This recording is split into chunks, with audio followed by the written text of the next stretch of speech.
Untuk menunjukkan kemajuan proses belajar para murid, setiap pendidik wajib membuat laporan hasil belajar atau rapor. Biasanya, ini jadi laporan yang ditunggu-tunggu nih oleh orang tua dan peserta didik. Ibu bapak, masih ingatkah pengalamannya dulu ketika mendapat rapor dari sekolah?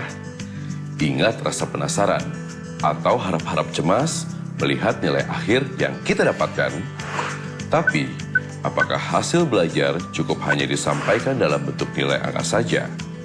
Apakah angka tersebut sudah cukup menjelaskan ketercapaian peserta didik? Lalu, bagaimana caranya menaruh arti pada angka tersebut?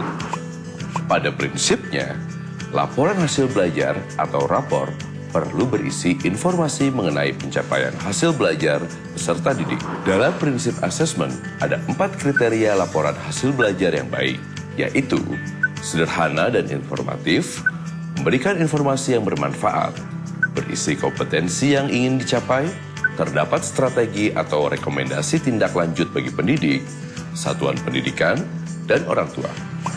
Menurut ibu bapak, apakah rapor angka saja cukup untuk menggambarkan hasil belajar peserta didik? Jika memperhatikan prinsip asesmen, tentunya rapor angka saja tidak cukup ya. Ibu bapak, jika rapor hanya berupa angka, bagaimana peserta didik dan orang tua mengetahui kompetensi apa saja yang sudah atau belum mereka capai? Lalu apa dong solusinya? Bisa dengan memberikan deskripsi agar memberikan makna pada angka-angka yang ada di rapor. Bagaimana ya cara menyusun deskripsi dalam rapor? Ada 3 cara loh yang bisa dipilih. Yuk, mari kita latihan. Pada video ini, kita akan praktik menyusun deskripsi rapor mata pelajaran IPA atau kimia di fase E. Terdapat 3 cara dalam menyusun deskripsi rapor yang mengacu kepada capaian pembelajaran, alur tujuan pembelajaran, poin-poin penting dari materi yang sudah diberikan. Mari berlatih membuat deskripsi rapor dengan menggunakan cara yang pertama, yaitu berdasarkan capaian pembelajaran. Yuk lihat capaian pembelajaran mapel kimia fase E berikut ini.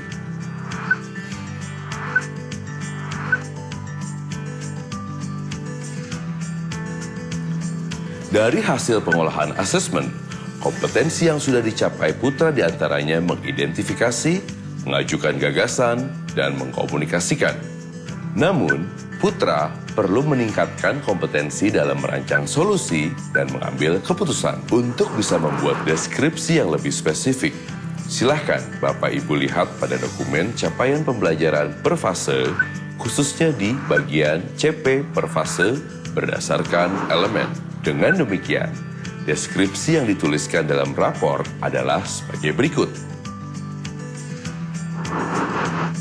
Selanjutnya, cara yang kedua adalah menulis deskripsi rapor berdasarkan alur tujuan pembelajaran. Mari perhatikan alur tujuan pembelajaran dalam mata pembelajaran kimia berikut ini. Langkahnya sama seperti cara pertama, yaitu menentukan kompetensi mana yang sudah dicapai dan mana yang masih perlu ditingkatkan.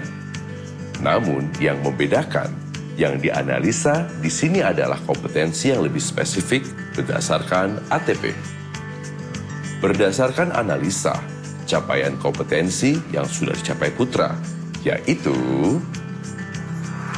kemudian selanjutnya, capaian kompetensi yang masih perlu ditingkatkan oleh Putra, yaitu dengan demikian, deskripsi yang dituliskan dalam rapor adalah sebagai berikut.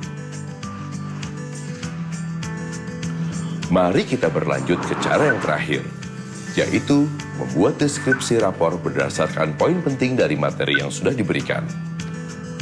Untuk menuliskan deskripsi rapor menggunakan cara ini, Ibu Bapak bisa melihat data kumpulan pengolahan nilai sumatif yang sudah dilakukan. Berdasarkan data pengolahan nilai, dalam lingkup materi apa Putra mendapatkan nilai tertinggi? Ya, capaian kompetensi tertinggi dapat terlihat pada materi pemanasan global. Selain itu, apakah ada materi lain yang juga menunjukkan hasil yang tinggi? Betul sekali, dalam materi penulisan reaksi kimia, Putra juga mendapat nilai yang tinggi. Selanjutnya, Dalam lingkup materi apa Putra mendapatkan nilai terendah? Ya, dalam lingkup materi mengenai analisa fenomena alam, Putra mendapat nilai terendah.